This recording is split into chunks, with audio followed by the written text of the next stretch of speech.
This just into CNN. A source tells CNN that CIA Director Bill Burns is expected to meet with Israeli, Egyptian, and Qatari negotiators in the coming days to push for a hostage deal with Hamas. This comes amid rising tensions between Israel and Qatar after Prime Minister Benjamin Netanyahu allegedly criticized the Gulf state in leaked audio from a meeting with the families of hostages. Listen to this. For me, Qatar is no different in essence from the UN. It is no different in essence from the Red Cross. And in a certain sense, it is even worse, more problematic. I was very angry recently, and I didn't hide it from the Americans, that they renewed the contract on the military base they have with Qatar. Now, CNN has not independently verified whether that voice is Netanyahu's, and the Israeli government has neither confirmed nor denied that audio.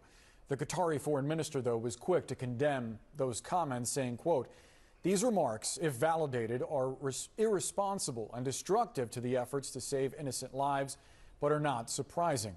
We want to discuss this and more with Tal Heinrich. She's a spokesperson for Israeli Prime Minister Benjamin Netanyahu.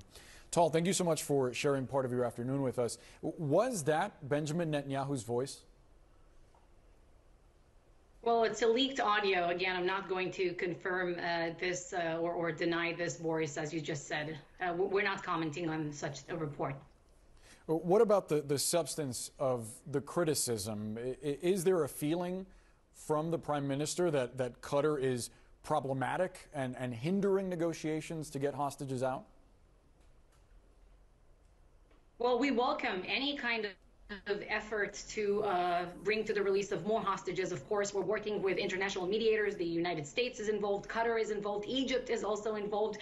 But there's no secret about it that any country that is harboring terrorists or terror masterminds, so to say, is problematic. Now, Qatar says that its relationship with the terror masterheads, the Hamas leadership that have been there for years and are still there, is something that can benefit the civilized world.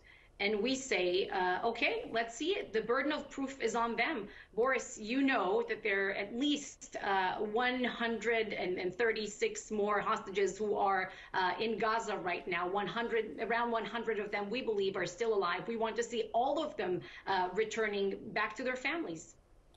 To that point, Qatar, the United States, officials in the United States believe was instrumental in getting the previous hostages released, and they were harboring Hamas leaders back then. So isn't that relationship, to a degree, beneficial? Indeed, we saw the release of some hostages. You know, we say that what worked back in November is the combination of two things.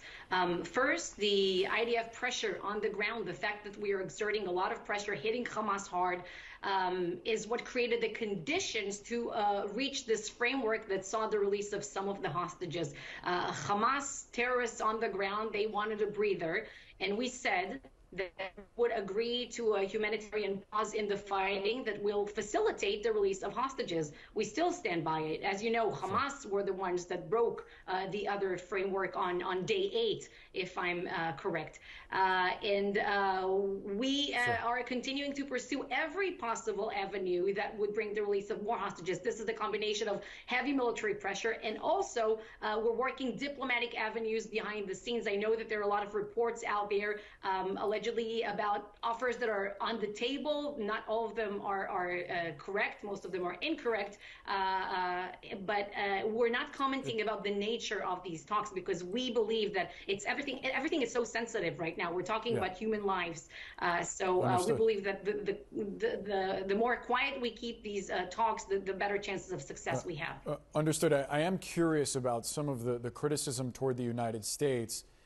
How does the Prime Minister feel about the Al-Udeid Air Base agreement, the United States expanding or extending, rather, its agreement with Qatar to keep that largest U.S. military installation in the Middle East open for another decade?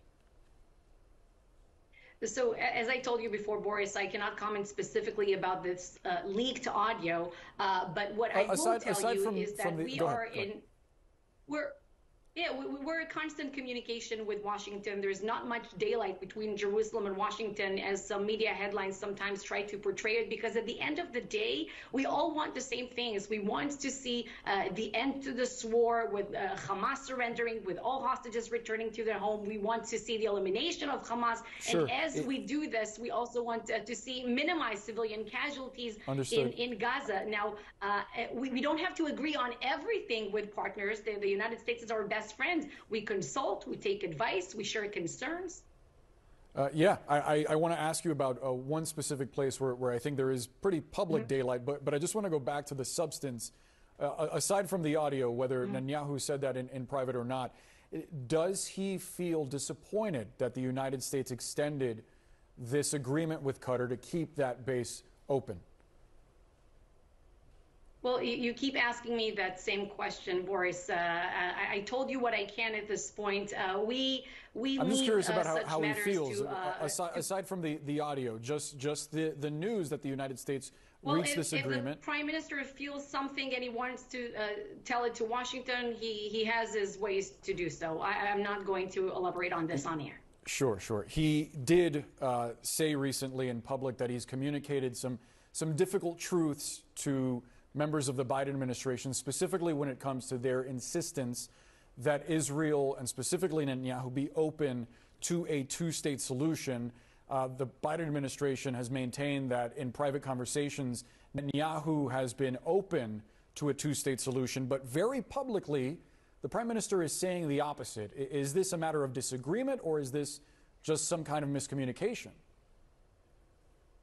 I think it's a matter of semantics, because I think CNN also quoted President Biden over the weekend telling reporters that there are different types of two-state solutions. And we say no to the type that would mean that it would jeopardize Israel's security.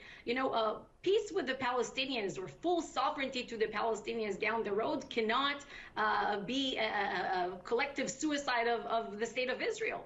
This is not what peace is about. Peace that would endanger Israel, a peace that would mean that, let's say, Iranian leaders could touch base on Palestinian soil, and that Palestinians could receive shipments, weapons shipments from Iran, and have training camps of Hezbollah in the area west of the Jordan River. That's unacceptable, and that is not real peace. That would mean that you and I, for instance, will continue to have these conversations again. 1 year down the road, 5 years down the road. We said that this round should be the last round. And in order to achieve a real durable peace, the right conditions have to be in place. Gaza have to be demilitarized, and the Palestinian society has to be de-radicalized. Now, that formula that the Prime Minister was talking about, Netanyahu, it's something that he articulated in many different occasions before October 7th. Yeah. It's even explicitly written in his book. And even so after October 7th, that the Palestinians should have all of the powers to govern themselves and none of the powers to threaten Israel. That's how we see things. Tal, there are questions about whether the complete eradication of Hamas is possible, and there is some criticism even from key members of the war cabinet, including Gadi Eisenkot. He was a former chief of staff to the Prime Minister. His son recently was killed in Gaza. He said that the idea of the absolute defeat of Hamas is a fantasy, saying that whoever spreads that message is, quote, not speaking the truth. We should not tell stories. Do you believe that the complete eradication of Hamas is still possible? We certainly believe so. When the IDF has been making great advancements on the ground, we eliminated more than 9,000 terrorists, Hamas terrorists. We arrested 2,300 and injured many more who are immobilized. So there is progress. And as we progress in the war, by the way, we see the number of civilian casualties also decreasing as we move to the more targeted raids phase of this war. And, there are different opinions in Israel. We welcome every opinion. We're having these internal discussions amongst ourselves, but we believe that it is indeed possible to bring to the elimination of Hamas as an organized war machine in Gaza. Tal Heinrich, we have to leave the conversation there. Look forward to advancing this conversation at some point in the future. Thanks for coming on. Thank you, Boris. Of course. Stay with CNN. We're back in just moments.